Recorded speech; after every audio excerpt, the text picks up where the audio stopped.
Right, so one of the big things, right, and this is one of the biggest mistakes that we see people make, right, is that they cut chocolate out or they cut out the foods they enjoy because they think if they eat them they will binge on them, which I can see why, because in previous experience you probably will have done because you restrict yourself on them so much. And then what you'll do is when we tell you to have these things, you'll say stuff like, oh, I'm not what I'm like, if I have one bit of chocolate I'll eat 10, which is nonsense. I used to say this, but the reason why you do it is because your approach in the past has been so bad. And one of the things that we need to get you doing is understanding that chocolate doesn't cause fat gain. It's all about this calorie thing, and I know that the urge still when you're doing this is to still cut out chocolate because you think it's bad. It's not. And this is what I want to go through with you today. So say for example, right, my calorie goal on this set is set at 2020, right? So say we're going by that.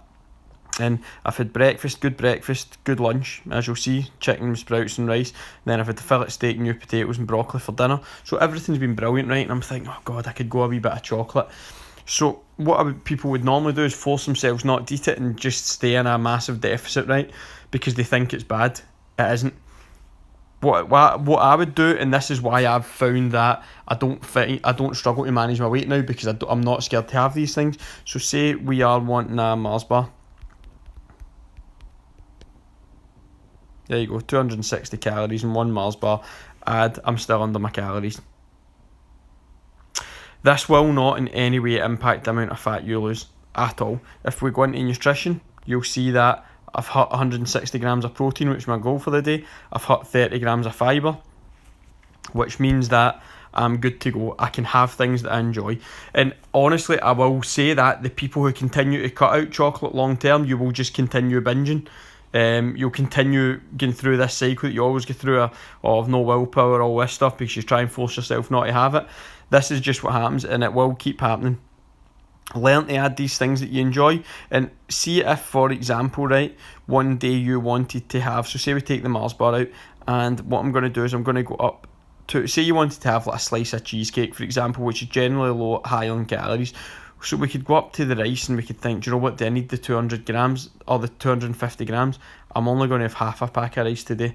So now if we look, we've got more calories. So what we could do is, I'm just going to search our cheesecake Tesco. So we'll just see what ones come up. You would obviously scan the barcode here. So say we've got a raspberry swirl or a New York cheesecake, right? So we're going to go, do you know what, that's what I'm going to have. A slice that says 100 grams, 365 calories, bang. We're still under them.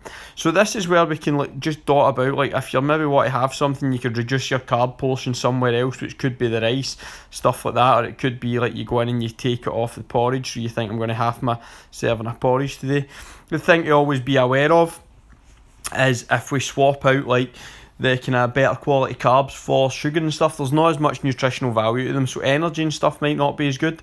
But generally, if you're like, the rule of thumb we use is about using maybe about 10% of your calories for things that you enjoy, and I would recommend eating chocolate daily. Like I really would, because it makes such a difference to diet adherence. So I would recommend having it daily, fitting it in. And make things enjoyable. That's how you make things sustainable. So that's as simple as it is. And this is one of the tasks that we'll give you on the programme, is to eat chocolate each day. So let us know if you've got any questions. But this is the biggest thing I think that will help you stay on track for a longer period of time.